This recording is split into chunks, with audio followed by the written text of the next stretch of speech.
আচ্ছা, আমরা ক্লাসটা শুরু করছি, বাকিরা জয়েন হয়ে যাবে এর মধ্যে ইনশাল্লাহ।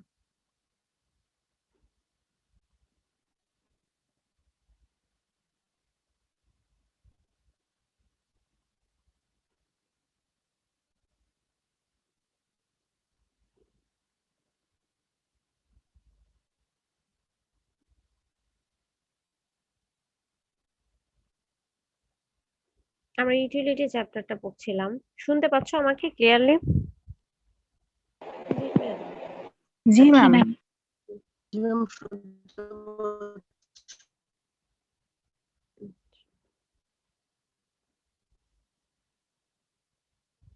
ঠিক আছে, তাহলে আমরা ক্লাসটা শুরু করছি।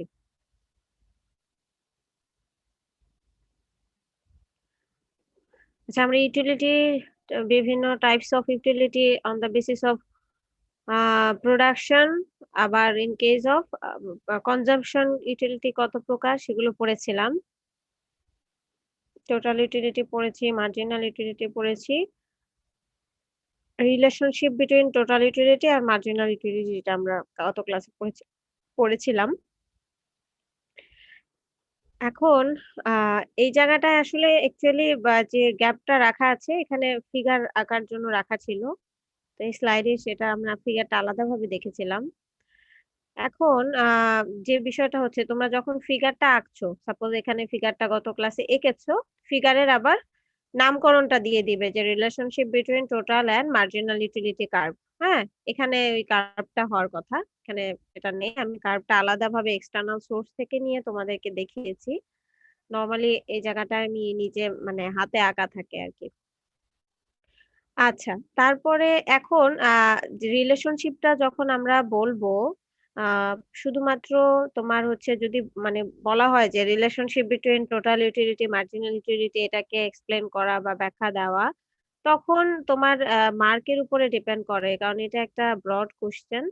তো সেক্ষেত্রে যদি মার্ক বেশি থাকে, আহ, তাহলে অবশ্যই এটা পুরোটাই এক্সপ্লেন করতে হবে। তোমাকে টোটাল ইউটিলিটি কাকে বলে, এটা একটা তোমার অনেক সময় হতে পারে যে এটার মার্কটা অনেক বেশিও হতে পারে। নর্মালি তো দেখা যায় 2 বা 3 মার্কের কোশ্চেন হয়। এছাড়া এর এর বেশি মার্কেরও কোশ্চেন হতে পারে, তখন সে অনুযায়ী তোমাকে এক্সপ্লেনেশনটা দিতে হবে। ধরো 2 মার্কের থাকলে তো বুঝতেই পারছো যে খুব বেশি এক্সপ্লেনেশনের এখানে প্রয়োজন নাই, শুধুমাত্র ফিগার বা এই দুটো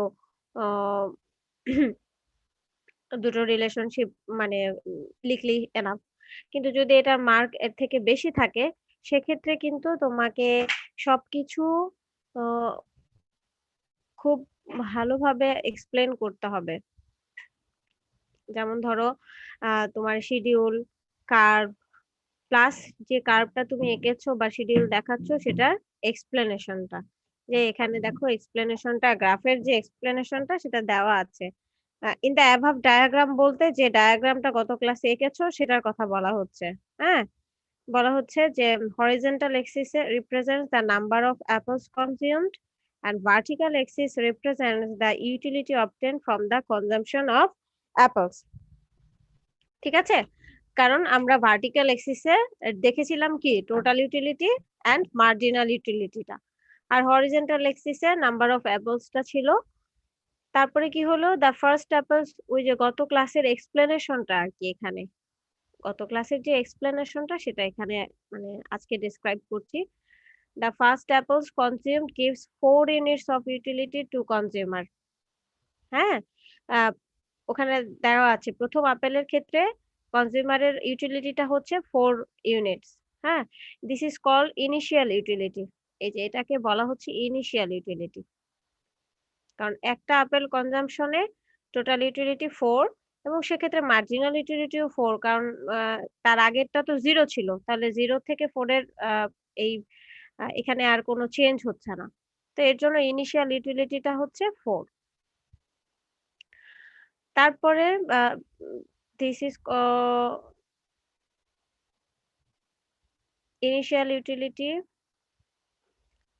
আচ্ছা, this is called initial utility because it is the first unit consume, এর জন্য এটা ইনিশিয়াল ইউটিলিটি বলা হচ্ছে। আচ্ছা, the consumption of second apple raises the total utility of the consumer to 7 units, thus the marginal utility of second apple is 3 units and so on। মানে এইভাবে করে এখন মানে মার্জিনাল ইউটিলিটিটা তোমার বাড়বে। এই যে মার্জিনাল ইউটিলিটিটা 4 থেকে 3 হলো, দ্যাট ইজ কমছে আর কি, 4 থেকে 3, 3 থেকে 2, আর টোটাল ইউটিলিটিটা এভাবে বাড়ছে। তো একটার এক্সাম্পল দিল যে 4 থেকে যখন 7 হলো টোটাল ইউটিলিটি, তখন মার্জিনাল ইউটিলিটি কত হলো, 4 থেকে 3 হয়ে গেল, দুটো ডিফারেন্স। এভাবে করে বাকিগুলো হচ্ছে, and so on. Where total utility is maximum, marginal utility is 0. In this situation, the consumer is fully satisfied with the consumption of apple. মানে যখন বা টোটাল ইউটিলিটিটা ম্যাক্সিমাম থাকে, মার্জিনাল ইউটিলিটিটা আমরা দেখেছি, ফিগারেও দেখেছি, প্লাস হচ্ছে এই যে শিডিউলেও আমরা দেখেছি যে তখন মার্জিনাল ইউটিলিটিটা 0 হয়ে যায় যখন টোটাল ইউটিলিটিটা ম্যাক্সিমাম থাকে।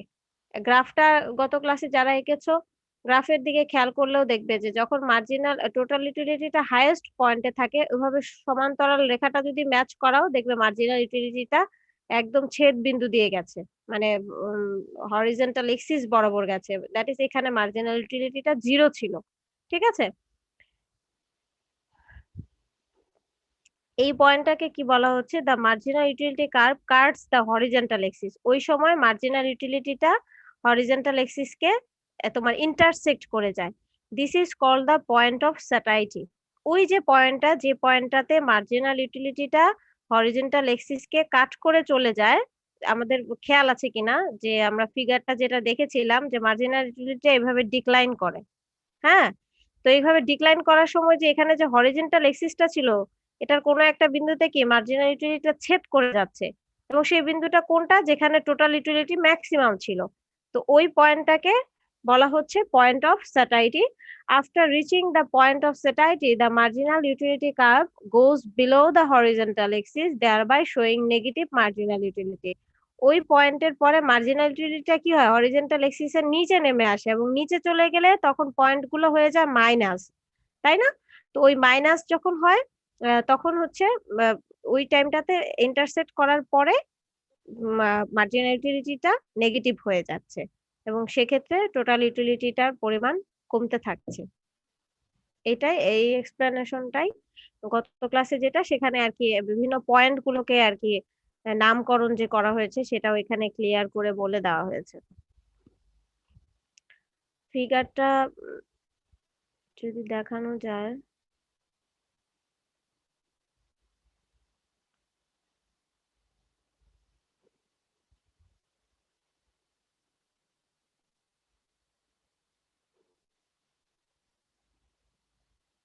আমি একটু ফিগারটা দেখানোর চেষ্টা করছি।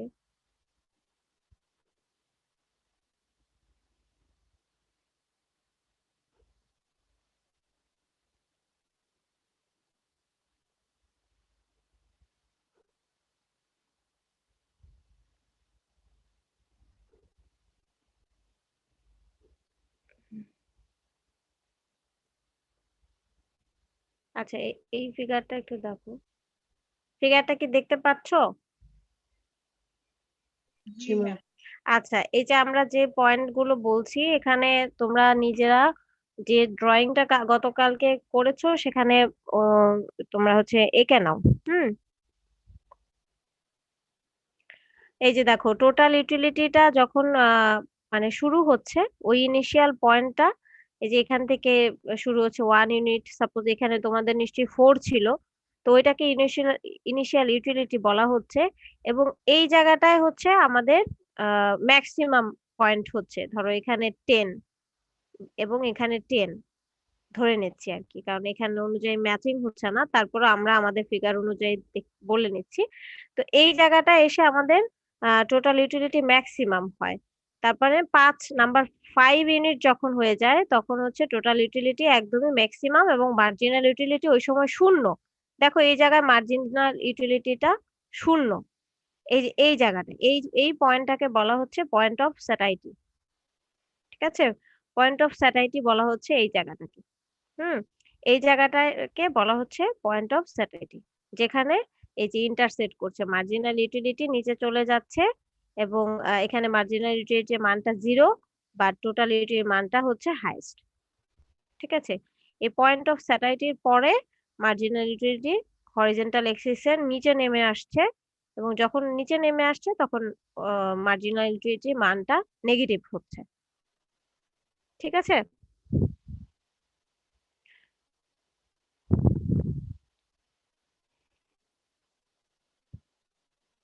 দেখো ফিগারটায় কোনো কনফিউশন আছে কিনা।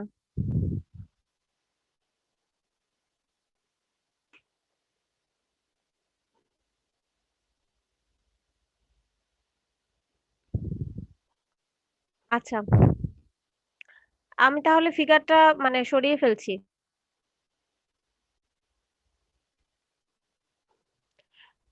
আমাদের মনে হয় এই যে রিলেশনশিপটা, এটা ক্লিয়ার হয়েছে, তো এই পর্যন্ত আমরা রিলেশনশিপটা দেখে নিলাম। এবার হচ্ছে law of diminishing marginal utility. হ্যাঁ, law of diminishing marginal utility, এই যে মার্জিনাল ইউটিলিটি তোমার ক্রমান্বয়ে কমতে থাকে এবং এক পর্যায়ে গিয়ে নেগেটিভ হয়ে যায়, এটাকে হচ্ছে তোমার এই বিষয়টা নিয়ে এখন আবার আলাদাভাবে আলোচনা করব এই ল অফ ডিমিনিশিং মার্জিনাল ইউটিলিটিতে। হ্যাঁ, law of diminishing marginal utility শব্দটা মনে হয় আমরা ডিমান্ডে পড়েছিলাম, তখন বলেছিলাম যে আমরা ইউটিলিটি চ্যাপ্টারে এটা পড়বো। এখানে এই যে ল অফ ডিমিনিশিং মার্জিনাল ইউটিলিটিতে আজকে আলোচনা করব। রিলেশনশিপটা যদি তোমরা বুঝতে পারো টোটাল ইউটিলিটির সাথে মার্জিনাল ইউটিলিটি রিলেশনশিপটা, তাহলে law of diminishing marginal utility খুবই ইজি, মানে নতুন কিছু না। আচ্ছা দেখো, German economist Gossen was first explain the law of diminishing marginal utility, therefore it is called Gossen's first law. It is most important propositions of the marginal utility approach to demand. ওই যে দেখেছো demand চলে আসছে, কারণ ইউটিলিটির সাথে demand related তোমরা জানো। আচ্ছা, স্টেটমেন্ট অফ দ্য ল, স্টেটমেন্টটা দেখো।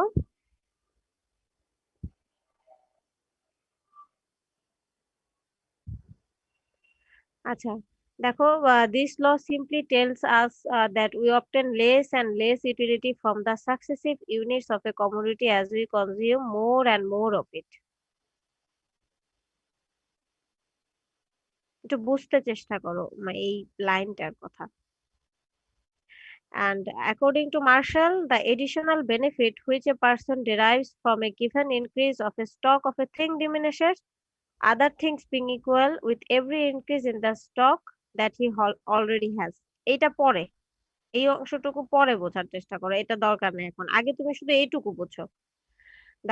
This law simply tells us that we obtain less and less utility from the successive units of a commodity as we consume more and more of it.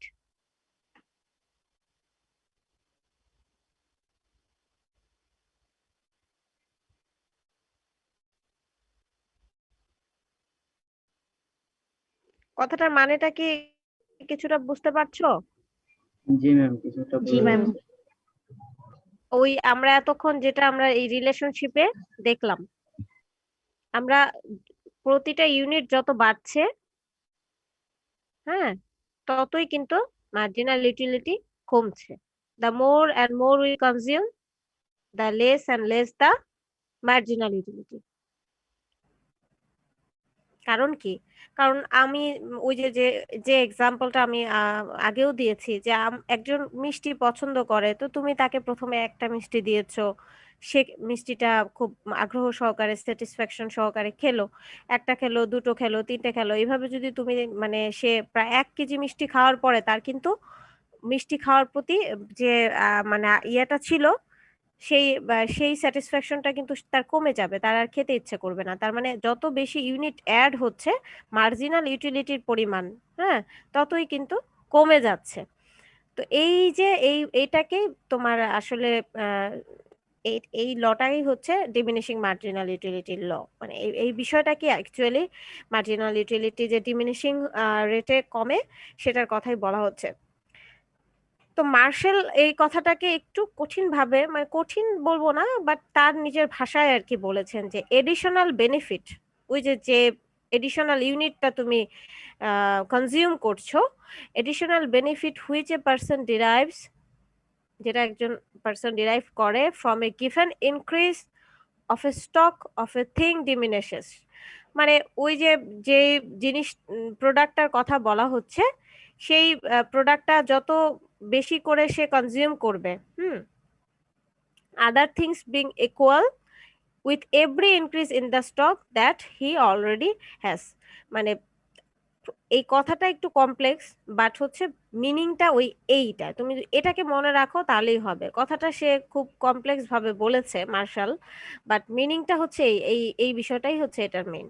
হ্যাঁ, এটা হয়তো বা martial যেভাবে বলেছে, অথররা যেভাবে বলে হুবহু সেভাবেই রাখতে হয়, তাই এই জায়গাটায় কোনো চেঞ্জ করা যাচ্ছে না। কিন্তু বিষয়টা হচ্ছে এটা, সেজন্য আমি সহজভাবে বোঝার জন্য যেটা সেটা আগে দিয়ে দিয়েছি। আর মার্শাল আসলে অথরদের লেখা তো চেঞ্জ করা যায় না, উনি যেভাবে লিখেছেন প্রত্যেকটা ওয়ার্ড সেন্টেন্স সেভাবেই লিখতে হবে, সেজন্য। বাট ওনার কথাটা একটু কমপ্লেক্স, তো এই জন্য আমাদের একটু কঠিন মনে হয়। বাট বিষয়টা একই, যে আমি যতটুকু প্রোডাক্ট আমি কনজিউম করছি, এটা যত বেশি আমি কনজিউম করব, তার মার্জিনাল ইউটিলিটিটা মানে বা এডিশনাল বেনিফিটটা আমি তত কম পাবো। ঠিক আছে? The basis of this law is a fundamental feature of wants, which is that every want needs to be satisfied only up to a limit. মানে এই লটার মূল বেসিসটা যেটা, প্রত্যেকটা চাওয়ারই কিন্তু একটা লিমিট থাকে, তাই না? After this limit is reached, the intensity of our wants become zero. হ্যাঁ, ওই তুমি একটা জিনিস পছন্দ করো, হ্যাঁ, তো পছন্দ করো, কিন্তু সেটারও তো একটা সীমা আছে। তোমার পেট যতক্ষণ ভরে যাবে ততক্ষণ পর্যন্ত এটা তোমার পছন্দ থাকবে। পেট ভরে গেলে তোমার শত পছন্দ থাকলেও কিন্তু তুমি আর সেটা খেতে পারবে না, তাই না? এইরকম আর কি, প্রত্যেকটা জিনিসেরই তো তোমার জিনিসটা কনজাম্পশন করার একটা ক্যাপাসিটি আছে, একটা লিমিট আছে। ওই লিমিটটা ক্রস করে ফেললে এরপরে কিন্তু ওই জিনিসটার চাওয়ার আর কোনো মূল্য থাকে না। হ্যাঁ, তুমি পছন্দ করো কিন্তু তোমার এখন পেট ভরা, তুমি এখন আর খেতে পারছো না, তো ওই জিনিসটার কোনো আর কিন্তু মূল্য থাকছে না। ওইটা the intensity of our wants become zero. It is called complete satisfaction of one. এই জায়গাটাকে বলছে কমপ্লিট স্যাটিসফ্যাকশন। এখানে আমার আর আর কিছু চাওয়ার নেই, যা চেয়েছিল সে সব মানে একদম মন ভরে সে সেটা ফিল আপ হয়ে গেছে। হ্যাঁ, এখন আর মানে তার তার এইটার বিষয়ে আর কিছু চাওয়ার নেই। Therefore, as we consume more and more units of a commodity to satisfy our need, the intensity of our want for it becomes less and less. ওই যে ওই কথাটা, আমরা এখন এরপরে আমরা যে যে জিনিসটা করি, যে আমরা যত বেশি কনজিউম করব, এটার ইন্টেন্সিটিটা মানে এটার প্রতি আমার চাহিদাটা তত বেশি কমে যাবে। আস্তে আস্তে। Therefore, the utility obtained from the consumption of every unit of the commodity is less than that of the units of consumed earlier. হ্যাঁ, প্রথমে যতখানি আমার ইয়ে ছিল, ইউটিলিটি ছিল, পরের মার্জিনাল ইউটিলিটিটা কি হয়, তার থেকে কমে যায়, আরো কমে যায়, আরেকটা ইউনিট কনজাম্পশন করার পর আরো কমে যায়। এই কথাগুলো আবার মানে অন্যভাবে এক্সপ্লেন করেছে। We can explain this law with the help of table diagram. এখন ওই একই, ওই যে তুমি রিলেশনশিপে যেভাবে এক্সপ্লেন করেছিলে, এখন ওই ওই একইভাবে প্রসিডিউরে এই আবার এক্সপ্লেন করবে এই ফিগার। এখানে যেমন জাস্ট হাইপোথেটিক্যালি এগুলো চেঞ্জ করে দিয়েছে, ভ্যালুগুলো আরেকটা টেবিল করেছে। এটা সমস্যা নাই, তুমি তোমার মতন করে মানে করতে পারো। বাট বিষয়টা হচ্ছে অনেক সময় দেখা যায় হাইপোথেটিক্যাল করতে গিয়ে তোমরা ভুল করে ফেলো। যেমন ধরো এখানে 20 থাকলে তোমাকেও 20 লিখতে হবে এমনটা না, কিন্তু তোমাকে অর্ডার, কোন অর্ডারটা মেনটেন করছে, কোন রুলসটা ফলো করছে, যে এখানে ধরো বাড়বে বাড়বে কিন্তু ডিমিনিশিং রেটে বাড়বে। 20 থেকে 38 হলো, এখানে ডিফারেন্সটা কত, 18। 38 থেকে 53 হলো, এটা ডিফারেন্সটা কত, 15। 53 থেকে 64 হলো, এটা ডিফারেন্সটা কত, 11। এখন তুমি যদি এরকম করো, 20 থেকে 38 তুমি লিখেছো, 18 হয়েছে, পরেরটা তুমি ডিফারেন্সটা এমন করলে যে 53 না দিয়ে এখানে তুমি হয়তো বা কত দিল, ধরো এখানে তুমি 49 দিলে বা 45 দিলে, তখন কি হবে, 18-র পরের সংখ্যাটা বড় হয়ে যাবে, মার্জিনাল ইউটিলিটিটা বড় হয়ে যাবে, এবং টোটাল ইউটিলিটিটা যে হারে মানে বাড়ার কথা ছিল ওই হারে না বেড়ে এটা দেখা যাবে যে অন্যরকম ভাবে বাড়ছে, ডিমিনিশিং রেটে বাড়ার কথা। মানে তোমার এখানে যদি 3 হয়, এখানে 2 হবে, এখানে 1 হবে, ওই হারে বাড়বে। ঠিক আছে, কিন্তু তুমি ধরো এটার থেকে এটার ডিফারেন্স 4, বাট এটার থেকে এটার ডিফারেন্স তুমি 5 করে ফেললে, তাহলে কিন্তু তোমার টোটাল ইউটিলিটি ভুল হবে। এটা কিন্তু করো তোমরা, অনেক সময় এই কাজটা করো। হাইপোথেটিক্যালি তুমি করতে পারো, কিন্তু তোমাকে এই জিনিসটা মাথায় রাখতে হবে যে আমার টোটাল ইউটিলিটির পরিমাণটা ডিমিনিশিং রেটে বাড়বে। মানে 4 হবে, 4-এর পরে মানে ডিফারেন্সটা আর কি, 20-এর থেকে 38-এর ডিফারেন্সটা, এখানে যেমন এটা ছিল। হ্যাঁ, এই ডিফারেন্স গুলো ডিমিনিশিং রেটে বাড়তে থাকবে। আমার 4-এর থেকে 7-এর ডিফারেন্স 3 আছে, এখন আমি যদি এখানে তোমার দেই 11 সাপোজ, হ্যাঁ 11, বা আমি এখানে 12 দিলাম, 7-এর পরে আমি এখানে দিয়ে দিলাম 9 না দিয়ে এখানে 12 দিলাম, তাহলে আমার 4-এর থেকে 7-এর ডিফারেন্স 3, আবার 7-এর থেকে এখানে এখানে আমি যদি 12 দিই তাহলে হয়ে যাচ্ছে 4। তাহলে কি হলো, এটা কিন্তু ডিমিনিশিং হারে বাড়লো না, ইনক্রিজিং রেটে বাড়লো। ঠিক আছে, তো আমাকে এই জিনিসটা খেয়াল রেখে কিন্তু বাড়াতে হবে। তুমি হুবহু এইটা দিলে মানে দিয়েই তোমাকে ড্রয়িংটা করতে হবে তা না, কিন্তু তুমি যদি নিজে মানে ক্রিয়েট করো, সেক্ষেত্রে তোমাকে এই মানে বিষয়টা, রুলটা মেনটেন করতে হবে যে আমার একটার পরে একটা একটা কনজাম্পশন যখন বাড়বে তখন টোটাল ইউটিলিটিও বাড়বে, কিন্তু ডিমিনিশিং রেটে, ইনক্রিজিং রেটে না। এখানে 4 আছে, 7 আছে, 7-এর পরে আমি এখানে কিন্তু 12 দিতে পারবো না। হ্যাঁ, তাহলে 4 আর 7-এর মধ্যে যে ডিফারেন্স, 7 আর 12-র মধ্যে ডিফারেন্সটা তার থেকে বেশি হয়ে যাবে। এটা করা যাবে না, একটার সাথে আরেকটা ডিফারেন্স ডিমিনিশিং রেটে থাকতে হবে। বুঝতে পেরেছো কিনা? জি ম্যাম। আচ্ছা, তো এইভাবে করে তুমি হচ্ছে আসলে এই এই এই এই সংখ্যাগুলো দিয়েই যে আঁকতে হবে এরকম কিছু না। তুমি ওই যে ছোট আকারে এটা আঁকাটা হয়তো বা ইজি হবে, এটা দিয়েও তুমি law of diminishing marginal utility দেখাতে পারো, কারণ বিষয়টা একই। তারপরে এই যে ফিগারটা দিচ্ছ, তারপর আবার কার্ভ আঁকবে, এখানে সবকিছু আর ডিটেলে দেওয়া নাই, এখানে কার্ভটা আঁকা হতো, ফিগারটা দেওয়ার পরে কার্ভটা এঁকে, আর এই যে এক্সপ্লেনেশন তো আছেই, এক্সপ্লেনেশনটা তোমার এখানে যে যতটুকু আছে সেটা দিলে, তারপর ফিগার আঁকার পরে ফিগারটা দিলে, রিলেশনশিপ বিটুইন টোটাল ইউটিলিটি আর মার্জিনাল ইউটিলিটির এক্সপ্লেনেশনটা যেটা, হ্যাঁ এই যে মানে এই ফিগারের এক্সপ্লেনেশনটা, শিডিউলটা, এগুলো কিন্তু একই থাকবে, কারণ law of diminishing marginal utility বোঝাতে গেলেও তোমার এই শিডিউলগুলো, এই একই রকম শিডিউল প্রয়োজন, আর এই বর্ণনাটা প্রয়োজন। সুতরাং যখন যে কোশ্চেনটা করা হচ্ছে সেটার আনসার দিবে, কিন্তু যখন আনসার করবে তখন আর কি কোথায় কোন জায়গাটুকু লিখতে হবে সেটা বুঝে আর কি আনসারটা করবে। আচ্ছা, আর এই ল এর লিমিটেশন গুলো কি কি? Suitable units, suitable time.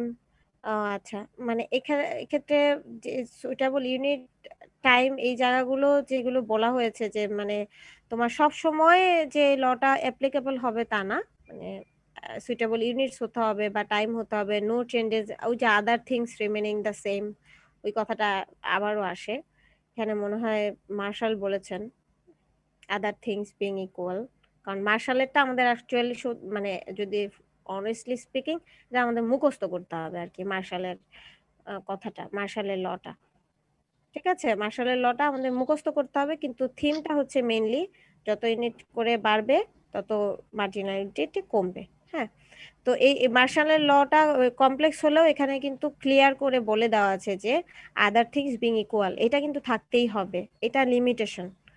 তারপরে কি আছে? নর্মাল পার্সন, কনস্ট্যান্ট ইনকাম, তারপরে আছে কি rare collection, change in other people, other positions, fashion, not applicable to money. এই ধরনের কিছু পয়েন্ট আউট করে দেওয়া আছে লিমিটেশনের ক্ষেত্রে। Conclusion key: the law of diminishing utility, like other economic law, is merely a statement of a tendency. It depends upon so many conditions. If the conditions are not fulfilled, the law does not apply, as in the many exceptional cases mentioned above.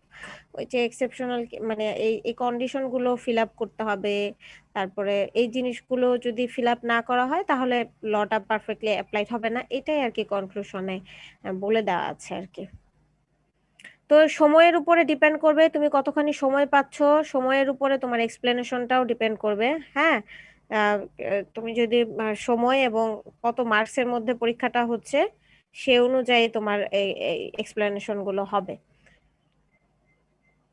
তবে এই যে total utility আর marginal utility নিয়ে যে কথাটা বলছিলাম যে এই যে এটা বাড়ছে কিন্তু কিন্তু ডিমিনিশিং রেটে বাড়বে কিন্তু। হ্যাঁ, এই যে 20, 38, 53, 64, 70, 70, মানে এখানে হায়েস্ট হবে, হায়েস্ট হওয়ার পরে আবার কি কমতে থাকবে, এখানে 62, 62-র পরে মানটা আরো বাড়বে। হ্যাঁ, এখন যদি তুমি এখানে 46 না দিয়ে এমন একটা সংখ্যা দাও যে এখানে -7 হলো, সাপোজ আমি বলছি, ধরো এখানে 62 আছে, এখানে তুমি যে সংখ্যাটা দিলে সেটা, এটা দুটো ডিফারেন্স হলো -7, তাহলে কি হবে? হবে না। এই অর্ডারটা তোমাকে মেনটেন করতে হবে, ঠিক আছে, কারণ আমার গ্রাফটা তো এইভাবে যাবে। এই যে 20, 18, 15, 11, 6, 0, 8, মানে ক্রমান্বয়ে মার্জিনাল ইউটিলিটি ডিক্লাইন।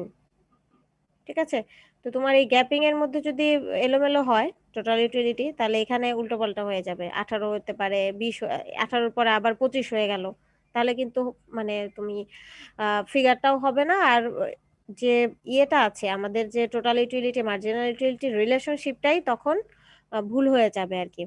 তো অনেক সময় এরকমও করা হয়ে থাকে যে ধরো টোটাল ইউটিলিটি মার্জিনাল ইউটিলিটি আমরা বের করতে বলি, হাইপোথেটিক্যালি কয়েকটা ফিগার এখানে দিয়ে রাখি, ব্ল্যাঙ্ক করে রাখি, সেখানে তুমি ভ্যালু গুনে গুনে বসাবে।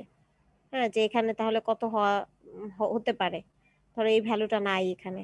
হ্যাঁ, সাপোজ যদি এই ভ্যালুটা না থাকে তাহলে এখানে মার্জিনাল ইউটিলিটি কত হবে, এরকম থাকতে পারে, জাস্ট মানে এক্সাম্পল হিসেবে বললাম। ঠিক আছে, কুইজ টাইপের। আচ্ছা, law of diminishing marginal utility সবাই বুঝতে পেরেছো?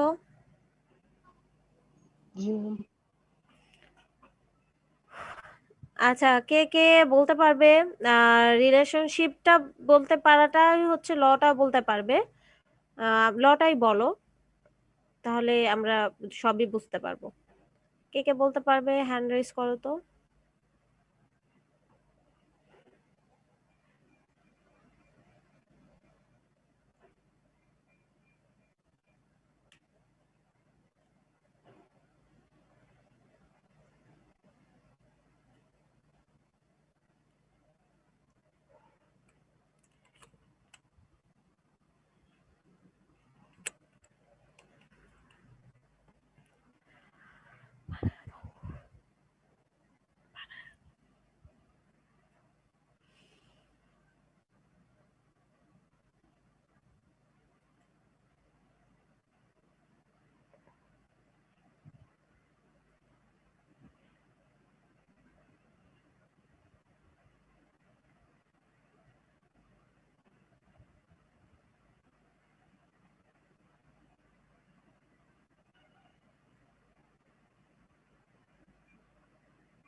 ম্যাম একটা কোশ্চেন ছিল। হ্যাঁ, ওই যে আচ্ছা। এখানে law of diminishing marginal utility, এখানে ফার্স্টে বলা হলো যে জার্মান ইকোনমিস্ট গোসেন, পরে আবার মার্শালেরটাই দেওয়া হলো। এই লটা ওনার না, নাকি মার্শাল ই করছে স্টেটমেন্ট? না, বিভিন্ন অথর মানে মার্শাল হচ্ছে অথর। হ্যাঁ, মার্শাল অথর হিসেবে লটা হচ্ছে তোমার স্পেসিফাই করেছেন। আর মেইনলি লটাকে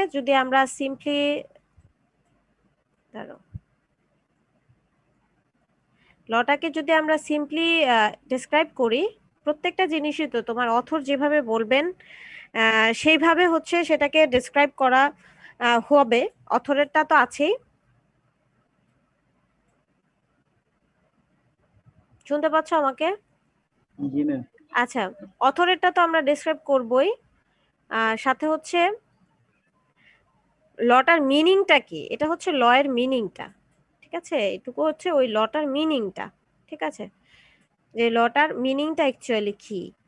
আর মার্শাল যেটা ডিফাইন করেছেন, মার্শাল লটাকে স্টেট করেছেন, মার্শালেরটা হুবহু তো দেওয়াই আছে, বাট এই এই লটার মিনিংটা কি সেটা এখানে দিস ল সিম্পলি, এখানে দেখো লেখা আছে সিম্পলি কি মিন করে আর কি, সেইটা সহজ ভাষায়। কারণ মার্শালের কথাটা একটু জটিল মনে হতে পারে অনেকের কাছে, তো এই জন্য আমরা সহজে আসলে এই লটা দ্বারা কি বুঝি, এই লটা থেকেই আমরা কি বুঝি সেটাকে এই সহজভাবে বলা হয়েছে আর কি। না ম্যাম, আমি বলতেছি যে লটা আসলে কে দিছে, যে গোসেন দিছে নাকি মার্শাল? এখানে ফার্স্টে লেখা জোসেন গোসেন। জোসেন প্রথমে at first Gossen law of diminishing marginal ইউটিলিটিটা এক্সপ্লেন করেছিলেন। ঠিক আছে, প্রথমে প্রথমত আমরা তো জানি সব সময় হচ্ছে যে কোনো থিওরি তোমার ক্রমান্বয়ে বিভিন্নভাবে ওগুলো হয়, টেস্ট করা হয়। ঠিক আছে, সর্বপ্রথম Gossen law of diminishing marginal utility এই বিষয়টা এক্সপ্লেন করেছিলেন, সর্বপ্রথম জোসেন এক্সপ্লেন করেছিলেন। ঠিক আছে, তারপরে মার্শালকে বলা হয় আধুনিক কি বলবো, ইকোনমিক্সের আধুনিক প্রবর্তক, তাই না? মার্শালের কথা আমরা সবাই জানি। মার্শাল তারপরে ফাইনালাইজ করেছেন যেটা, সেটা হলো এটা। কিন্তু সর্বপ্রথম কোন ইকোনমিস্ট, যদি বলা হয় যে কোন ইকোনমিস্ট সর্বপ্রথম ল অফ ডিমিনিশিং মার্জিনাল ইউটিলিটিটাকে এক্সপ্লেন করেছিলেন, সেটা হলো জোসেন। কিন্তু এখানে তো আমরা উল্লেখ করে দিচ্ছি যে এই যে কথাটা সেটা বলেছেন মার্শাল। দ্যাট ইজ, আমরা যখন একটা কোনো থিওরি তোমার আবিষ্কৃত হয়, ওই থিওরিগুলোর বিভিন্ন ধরনের পরের প্রজন্মে আরো মানে মডার্ন যখন যুগ আসে, বা তখন সেগুলোকে আরো বেশি অ্যানালাইসিস করে ফাইনালাইজ করা হয়। তো ফাইনালি মার্শালের যে থিওরিটা সেটাই এখানে স্টেট করা আছে আর কি। বাট আমরা যদি বলি যে প্রথমে কে এই লটা এক্সপ্লেন করেছিলেন, সেটা হলো জোসেন।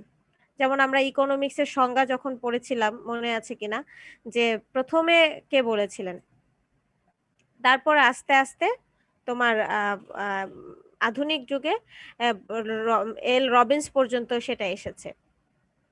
তো এইরকম ভাবে এই ডিমিনিশিং মার্জিনাল ইউটিলিটি কনসেপ্টটা প্রথমে দিয়েছিলেন জোসেন, তারপরে এখন পরবর্তীতে যে মার্শালেরটা আর কি ফাইনালাইজ হয়েছে, এবং এটা আমরা স্টেটমেন্টটা পড়ছি আর কি। ঠিক আছে, এটা হচ্ছে ফার্স্ট এক্সপ্লেন, উনি প্রথমত এক্সপ্লেন করেছিলেন, আর এটা এখন স্বীকৃত আর কি, মার্শালেরটা।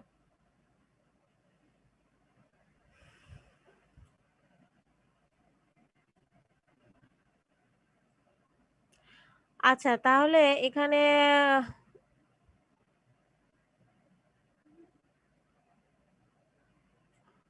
মোহাম্মদ মামুন মৃধা,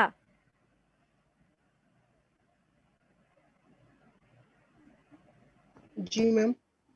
হ্যাঁ তুমি আমাদের ল অফ ডিমিনিশিং মার্জিনাল ইউটিলিটিটা তাহলে একটু গ্রাফিক্যালি একটু এক্সপ্লেন করো।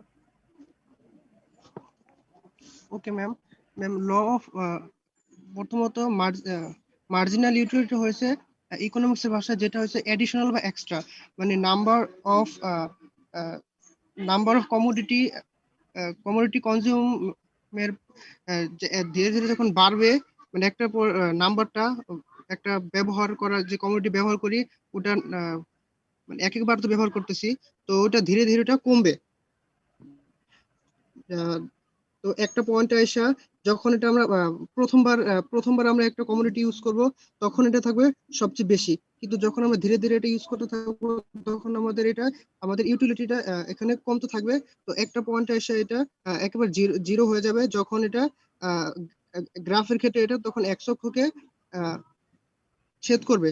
তখন ওই পয়েন্টটাকে আমরা বলবো পয়েন্ট অফ স্যাটাইটি। আর তারপর থেকে যখন আমরা আরো মানে পয়েন্ট নাম্বার অফ নাম্বারটা যখন বাড়তে থাকবে, তখন ম্যাম এটা আসলে মাইনাস হতে থাকবে। আর যে পয়েন্টটা নাম্বার অফ পয়েন্টটা যখন যখন এটা পয়েন্ট অফ স্যাটাইটি হবে, যখন কি বলে মার্জিনাল ইউটিলিটি যখন জিরো হবে, তখন আবার টোটাল ইউটিলিটি হবে ম্যাক্সিমাম পয়েন্ট আসবে, তখন হুম টোটাল ইউটিলিটি থাকবে সবচেয়ে বেশি। হুম হুম আচ্ছা, ঠিক আছে, থ্যাংক ইউ। Thank you. আচ্ছা, আর মার্জিনাল যখন ল আমাদেরকে এক্সপ্লেন করতে বলা হবে, মানে আমি তোমাকে জাস্ট গ্রাফিক্যালি এক্সপ্লেন করতে বলেছি, সেজন্য ধরো তুমি গ্রাফের এক্সপ্লেনেশনটা দিয়েছো। আর বাট যদি পরীক্ষার সময় গ্রাফিক্যালি এক্সপ্লেন করতে বললেও আমাদেরকে কিন্তু প্রথমে আগে লটা বলে নিতে হবে, বলে তারপর আমরা হচ্ছে গ্রাফে চলে যাব। ঠিক আছে, এভাবে যাব স্টেপ ওয়াইজ। জি ম্যাম। ওকে। আর সেক্ষেত্রে ওই যে তখন তুমি মানে ল এর কন্ডিশন গুলো বলতে হবে পুরো, মানে তোমাকে যখন বলা হবে যে ল অফ ডিমিনিশিং মার্জিনাল ইউটিলিটিটা হচ্ছে গ্রাফিক্যালি এক্সপ্লেন করো, তখন এই যে স্টেটমেন্ট অফ দ্য ল, এই এই কোন ইকোনমিস্ট প্রথম দিয়েছেন সেইগুলো বলার দরকার নাই, তুমি লটা এক্সপ্লেন করলে, করার পরে এক্সপ্লেনেশনে চলে গেলে, তো টেবুলার অ্যানালাইসিস করলে, গ্রাফিক্যালি দিলে, তারপর হচ্ছে লিমিটেশন গুলো বলবে, ফাইনালি তুমি মানে শেষ করবে আর কি। তো এইভাবে আর কি তুমি শেষ করবে। আর এগুলো হচ্ছে ইন্ট্রোডাক্টরি একটু কথাবার্তা, কারণ এই লটা এত পপুলার একটা ল, সেটা কে প্রথম এক্সপ্লেন করেছিল সেটা বলার জন্য এটা প্রথমে বলা হলো। এটা হয়তোবা তোমার পরীক্ষার সময় এটা দিয়ে শুরু করতে হবে এরকমটা না। আর রিলেশনশিপটা বোঝানোর ক্ষেত্রেও তোমাকে টোটাল ইউটিলিটি কি, মার্জিনাল ইউটিলিটি কি, এগুলো এক্সপ্লেন করতে হবে, করে তারপরে হচ্ছে তুমি ইয়ে করলা, শিডিউলটা দিলা, দেওয়ার পরে সেই রিলেশনশিপ দুটো দেওয়ার পরে গ্রাফটা এঁকে তুমি কমপ্লিট করতে পারছো, মানে এক্সপ্লেনেশনটা দিয়ে যে এই রিলেশনশিপ। তো আমার মনে হচ্ছে যে এগুলোতে আর কোনো প্রবলেম থাকার কথা না ইউটিলিটি চ্যাপ্টারে। দুটো কনসেপ্টই খুব কাছাকাছি, দুটো কনসেপ্টই কাছাকাছি। এরপরে যেটা আছে ওই যে ফ্যাক্টরস অফ প্রোডাকশনটা মনে হয় এখানে আছে, হ্যাঁ।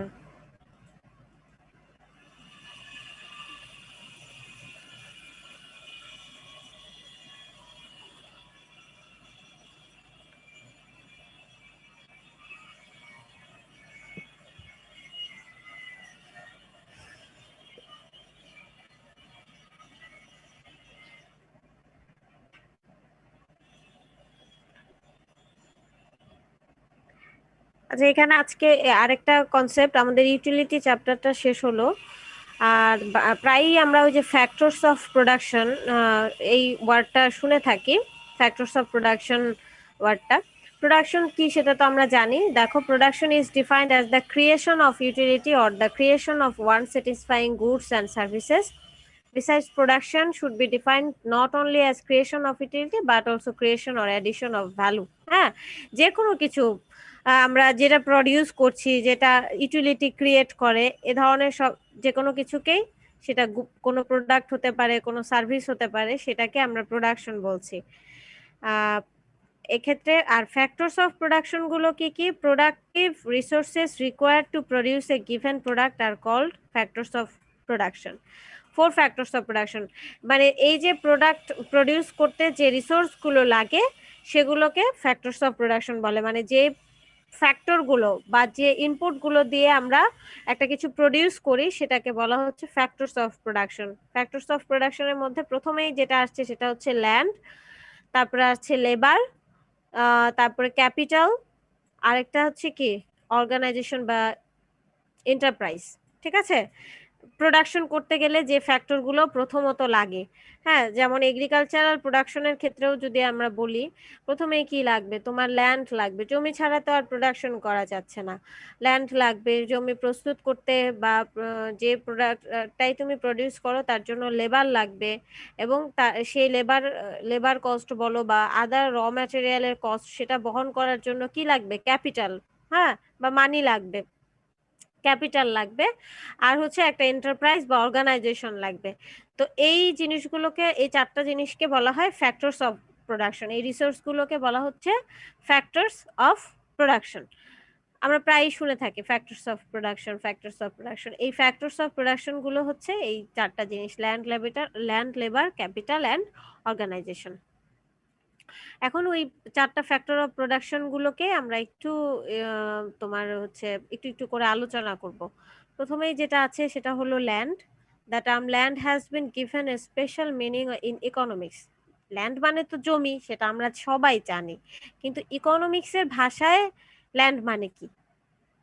It does not mean soil as in the ordinary speech, but it is used in a much wider sense. Normally আমরা ল্যান্ড মানে তো এটাই বুঝি, জমি, সয়েল, হ্যাঁ, নর্মালি এটা আমরা বুঝি, বাট ইকোনমিক্সে এটা একটা ওয়াইডার মিনিং আছে। In the words of Marshall, land means the materials and the forces which nature gives freely for man's aid in land and water, in air and light and heat. এখানে land হচ্ছে, land বলতে মানে তোমার martial যেটা বলছেন আর কি, যে land বলতে কি বোঝাচ্ছে ইকোনমিক্সের ভাষায়, the materials and the forces which nature gives freely. Materials and force, সেটা তোমার হতে পারে যে জমি কিংবা পানি কিংবা বাতাস কিংবা আলো, যেটাই হোক, যে ম্যাটেরিয়ালসটা আমরা ফ্রি পাচ্ছি, কিসের জন্য? মানুষের জন্য, মানুষের এইডের জন্য, মানুষের প্রয়োজনে যেটা লাগছে তাকেই বলা হচ্ছে ল্যান্ড। ঠিক আছে, মানে তোমার প্রত্যেকটা জিনিসের সাথেই তো প্রত্যেকটা জিনিস রিলেটেড। যেমন তোমার ল্যান্ড শব্দটার সাথে মাটি যেখানে, পানিও তো সেখানে, হ্যাঁ। তারপরে হচ্ছে আর মাটি পানি যেখানে, সেখানে যদি তোমার লাইট না থাকে, হিট না থাকে, এয়ার না থাকে, তাহলে তো ওই জমি কোনো কিছু কাজে লাগবে না। সবকিছু মিলেই কিন্তু অ্যাকচুয়ালি ল্যান্ড। যদি ল্যান্ডের মধ্যে হিট না পড়ে, সেই জমিতে আলো না আসে, তাহলে কি ওই জমিতে কোনো ফসল ফলবে? ফলবে না। আলো, বাতাস, পানি সব মিলে, মাটি, সবকিছু মিলেই কিন্তু এই একটা ন্যাচারাল রিসোর্স, এটার কথা বলা হচ্ছে। এই রিসোর্সটাকে মানে ল্যান্ড বলা হচ্ছে। Land stands for all natural resources, মানে যেটা আমরা একটু আগে বললাম, land stands for all natural resources which yield an income or which have exchange value। হ্যাঁ, সবগুলো ন্যাচারাল রিসোর্সেরই সমন্বয় হচ্ছে ল্যান্ড, এবং যেটা থেকে আমরা একটা প্রোডাকশন পাই বা ইল্ড পাই, বা যেমন ধরো ফসল ফলে আমাদের জমিতে, হ্যাঁ, সেটা আমরা বিক্রি করে ইনকাম করতে পারি, বা যেটা একটা এক্সচেঞ্জ ভ্যালু আছে, বিক্রি করলে আমরা হয়তো বা টাকা পাবো বা কিছু আমাদের ইনকাম হবে সেই জমিটাকে ব্যবহার করে।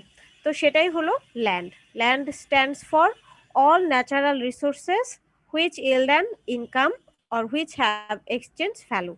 ঠিক আছে, শুধু জমি বলতে আমরা তো নর্মালি অর্ডিনারি স্পিচে আমরা শুধু সয়েলটাকেই বুঝাই, আসলে তা না। তোমার সবগুলো ন্যাচারাল রিসোর্সই এই ল্যান্ডের সাথে রিলেটেড। ঠিক আছে,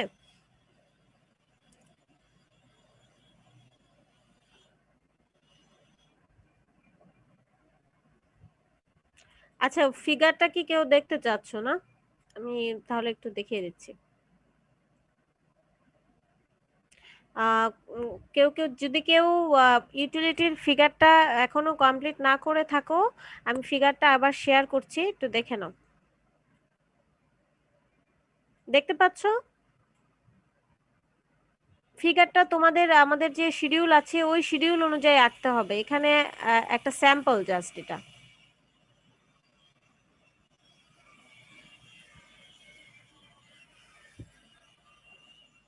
সবাই এঁকে নাও।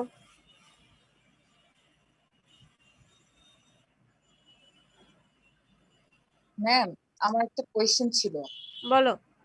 Ma'am, law of diminishing marginal ইউটিলিটিতে কি এই কার্ভের উপরে যে টোটাল ইউটিলিটির কার্ভটা আছে সেটাও কি আঁকতে হবে না হ্যাঁ, শুধুমাত্র? অবশ্যই আঁকতে হবে, হ্যাঁ আঁকতে হবে। কারণ তোমার law of diminishing marginal utility explain করতে গেলে তো তোমাকে ওইটা এক্সপ্লেন করতে হচ্ছে। যখন টোটাল ইউটিলিটি ম্যাক্সিমাম হচ্ছে তখন মার্জিনাল ইউটিলিটিটা 0 হচ্ছে। তোমার টোটাল ইউটিলিটির সাথে মার্জিনাল ইউটিলিটিটা তো এক্সপ্লেন করতে হচ্ছে। যত ইউনিট তুমি ইনক্রিজ হচ্ছে, যত ইউনিট কনজাম্পশন ইনক্রিজ হচ্ছে, টোটাল ইউটিলিটি তত বাড়ছে কিন্তু ডিমিনিশিং রেটে, বাট মার্জিনাল ইউটিলিটি কমে যাচ্ছে। হ্যাঁ, তো এই জন্য আমাদেরকে টোটাল ইউটিলিটিটা যে এক পর্যায়ে ম্যাক্সিমাম হয় সেটা যদি আমি ল অফ ডিমিনিশিং মার্জিনাল ইউটিলিটিতেও বলে দিই, এটা ক্লিয়ার হবে। তুমি শুধু সিম্পলি এই মার্জিনাল ইউটিলিটি কার্ভটা আঁকলে তো বিষয়টা ক্লিয়ার হবে না। হ্যাঁ, তো এটা অবশ্যই যে তুমি মার্জিনাল ইউটিলিটি শুধু দেখাতে চাইলে সেটা দেখানো যায়, সেটা দেখালে যে বিষয়টা ভুল হবে তা না, কিন্তু তুমি ক্লারিফিকেশনের জন্য, একদম ফুললি ক্লিয়ার করার জন্য তোমাকে দুটো জিনিসই দেখিয়ে দেওয়াটা আর কি ভালো হবে আর কি। দুটো বিষয়, কনসেপ্টটা একটা অপরটার সাথে রিলেটেড, তোমাকে ক্লিয়ার করতে গেলে দুটোই এক্সপ্লেন করতে হবে।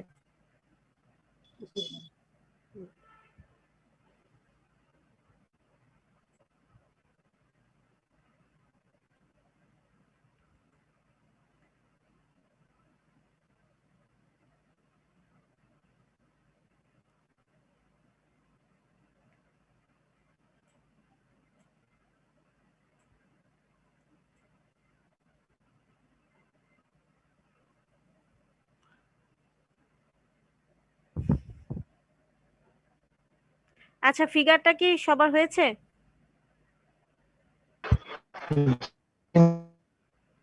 জি ম্যাম। আচ্ছা,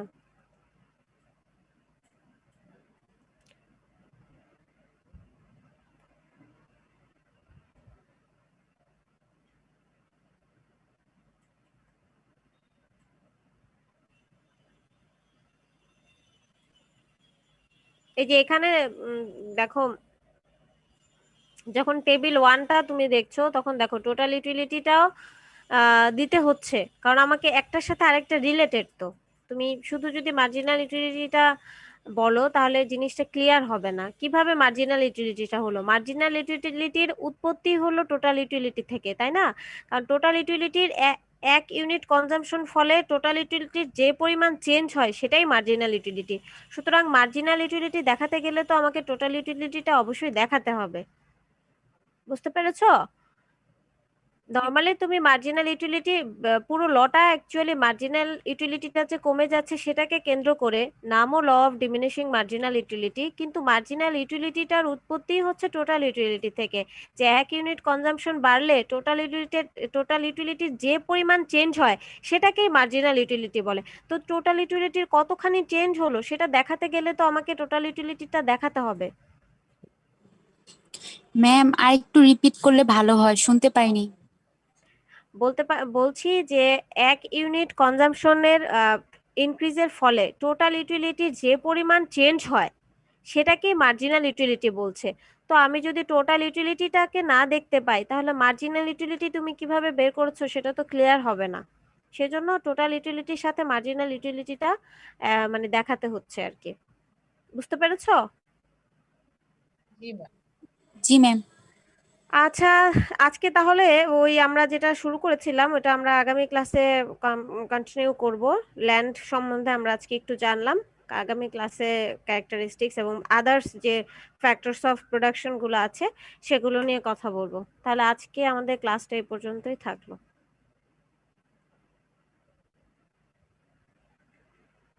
ঠিক আছে।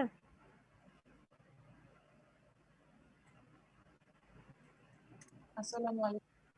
ওয়ালাইকুম আসসালাম।